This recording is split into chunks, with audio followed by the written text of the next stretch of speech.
Mimic American poetry. Shifted the stations, now many people know of me. I'm the D into the O and the O into the C and the C into the period. Suckers are fearing this, suckers are fearing this. Yo, what's up YouTube? My name is Dallas and welcome to the channel. Now before we get too far into this, I just want to mention in the background there's some Ground War Domination gameplay footage for you to check out. It's nothing special, but you know, I needed something that was a little longer than the TDM so that I could cover all the points in this video. So let's get right on into it, man. For those of y'all that have been with me for a little bit, y'all know that I don't normally do a whole lot of commentaries, but I decided to say fuck it, you know, and let's see what happens. As you can see from the title, we're going to talk about Black Ops 3 and sort of my first impressions on it. And I know what some of y'all are thinking. There's probably hundreds of videos about first impressions, and I'm sure you're sick and tired of seeing these things. But for me, what makes this a little bit different is that I'm going to be focusing on it from more of a team point of view. You know, if you watch a lot of videos, you know most YouTubers, they're focused about themselves. And in this video, I'm mostly going to be talking about things as they pertain to an entire team. We have a 60-member team. I'm responsible for keeping all the guys organized. That's an important thing for me, you know, to be able to take everyone's point of view and kind of make sure we try to accommodate everybody as much as possible. So let's get into the video. We're going to kind of break this down into a few negatives and a few positives. Now, I'm going to start with the negatives just because most other people are focusing on all the fun shit and they're kind of hyping the game and everyone's on this Black Ops 3 hype machine. I'm not a fanboy like that. I'm not, you know, I'm not getting paid for my opinion. I just want to give it to you real deal, raw dog style. So I want y'all to understand that's where I'm coming from. And if you're going to visit this particular channel, that's how we're going to roll. We're going to keep things real for the most part as much as possible. So, the first thing on my list as far as negative things go is the party system. Now, again, we have a 60-member team. Before I can even load up the game, I've got 3 or 4 invites, 2 or 3 chat invites, you know. So most of the time I'm rolling 6 deep in my lobbies. We don't like to play Ground War very often because it's laggy. So from our point of view, when we're trying to get into parties, if we have 4 to 6 members on our squad, it becomes an issue trying to get into lobbies. So, you know the drill. You do the dance, right? You go into a lobby, 2 guys get dropped, so you got to back out, you know, and then you wait for them to show back up. And then once they're there, you go back into a lobby, and now it's a different guy that's dropped. So you got to back out again. Then you go back in, and hopefully you get lucky. And by this point, everyone's in the lobby, but now you're waiting for 6 other people to play against. And that can take 5, 10, 15, 20 minutes before you can actually get into a game. And I don't know about you guys, but if I'm going to be on doing this, I need to play. Otherwise, I got other shit to do. So it's kind of frustrating to have the game just lag out or just take forever to get into a lobby. Now, I noticed if we have 1 to 3 members on the team, we could get 3 guys in the lobby, no problem. You know, and when I play late at night, when all the youngsters are gone to sleep and I stay up late and play, you know, I can get in lobby solo, no problem. But so the issue is really more for teams that have, you know, 4 to 6 deep. You know, you're going to have issues, or at least we've been experiencing issues, you know, getting into lobbies. And that's been frustrating, and that's kind of taken some of the fun factor out of the game. I'm not sure if too many people are talking about that from a team point of view, but we'll see how it goes here in the near future. So my second issue has to do with the lobbies not being balanced enough, in my opinion. Now, as I said, we're rolling as a team.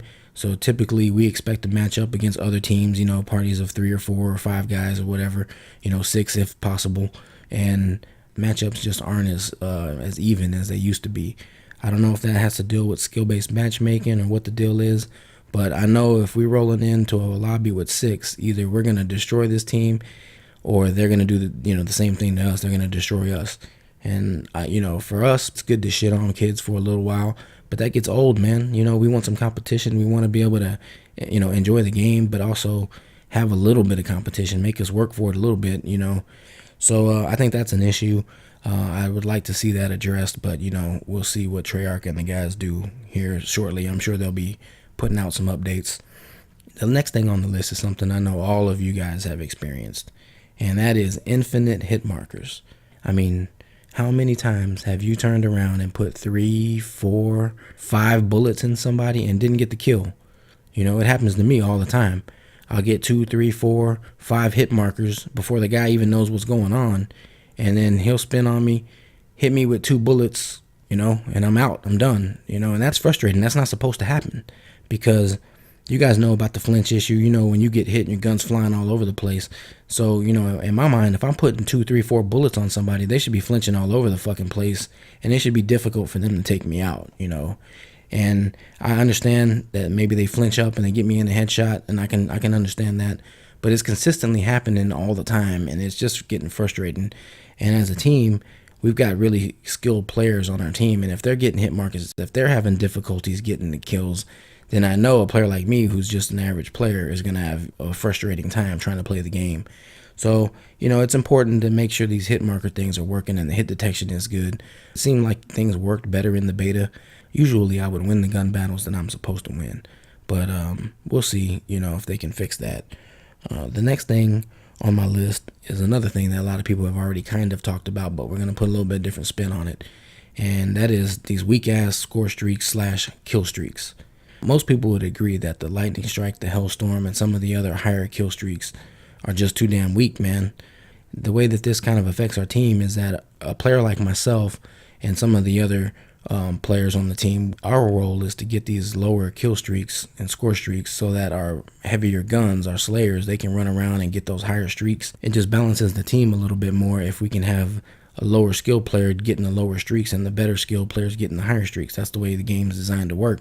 So if a guy can't consistently get a UAV, 2, 3, 4 times a game, and that's your role on the team, it's going to be frustrating, and you're also affecting your other players on the team, and it goes back into taking away a little bit of the fun factor. So the streaks need to be buffed, dude. I don't think anybody would disagree with that.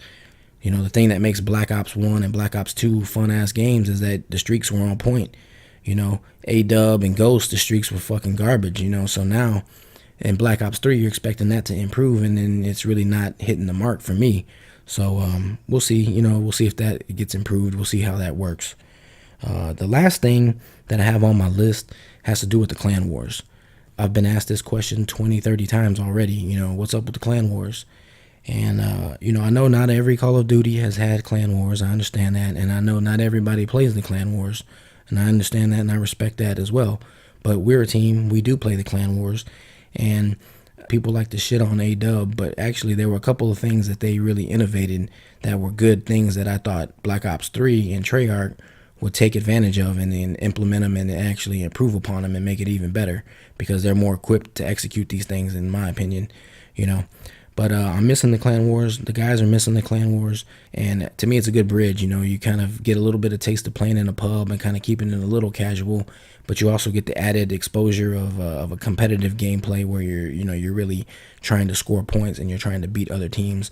So, I'm really missing that. And I'm hoping that they're going to bring that back. And I know a lot of the guys on our team are hoping they're going to bring that back. But, until now, that's pretty much all I got as far as the major negative things. There's a lot of little things, that other people have already talked about. I'm not going to waste your time with that.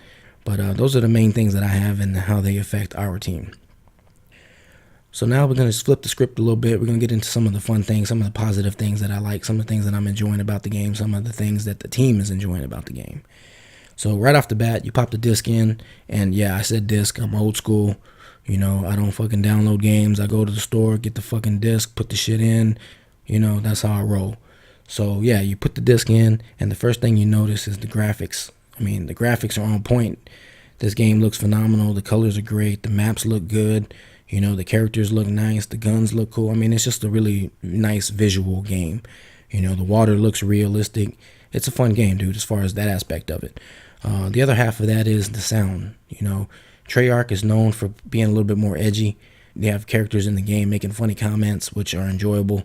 I like the fact that the blood and guts are back. You hit somebody with a war machine or a sparrow or whatever, these dudes are blowing the fuck up. It makes it entertaining. That brings an element of the fun factor back. So these are things that I'm enjoying, and I know the team is enjoying. The next thing on my list has to do with the guns. Now, I know that not everybody, is going to agree with this one, but for me and for our team, most of the guys on the team agree that the guns seem to be mostly balanced. There might be a couple of OP guns, but for the most part, every gun you use in any category, you can do some work with. And I like that, and A-Dub, how it is, man. Everybody was rolling the BAU or the ASM-1 or the HBR. That was pretty much the only fucking guns anyone ever used, But in this game, diversity has been fun. I've been enjoying playing with different weapons. You know, the LMGs are on point. I'm liking the LMGs. Even the shotguns are viable. I've seen guys get 20, 30 kills with shotguns. I've even seen dudes with pistols get 20, 30 kills. You know, I like the diversity of the guns. I like that they're balanced, you know, for the most part. And I like that, you know, you have a wide variety of things you can do with different weapons. So I'm digging that. The next thing on the list is the paint shop. Now, I know it's not everybody's cup of tea, and it's not quite functioning the way they told us it would function, but I'm liking the paint shop. I like the fact that it gives somebody a chance to be a little bit more creative, put a little personal touch on things. I really wish that you could share your paint jobs with other people, especially with your own teammates. I mean, if we create something cool for our team, the guys are naturally going to want to have it on their guns. We should be able to share that with our teammates, you know, and that kind of ties into one of the negatives I had about the clan wars. The way it is right now, you just punch in a clan tag and you're not really tied to a clan. But in AW, they took your clan war status that you had from the previous Call of Duties and they imported it into the game. So guys that were on your team in the previous games, they were on your team continued into AW. And I think, you know, Black Ops should be doing the same thing. They should pull your team in from AW and then that's what you start with, you know. But the paint shop's fun, and anything that allows someone to create, you know, be creative and show their creativity and just be, you know, unique is entertaining for me. And the last thing that I have that's on the positive side is theater mode, baby. Theater mode is back.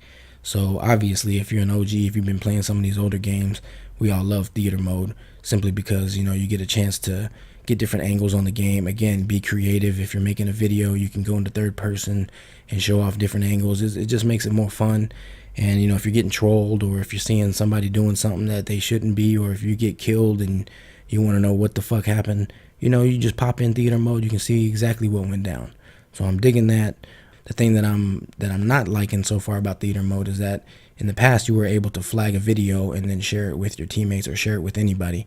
And I was hoping that they would bring that back so that I could utilize that and implement that into the game, into my YouTube channel. Because let's face it, guys, I mean, I'm not the greatest player, but we got some really good players, and I'd like to be able to showcase some of their talents so that other people can recognize that there's some good players out there that aren't even known or heard of, you know.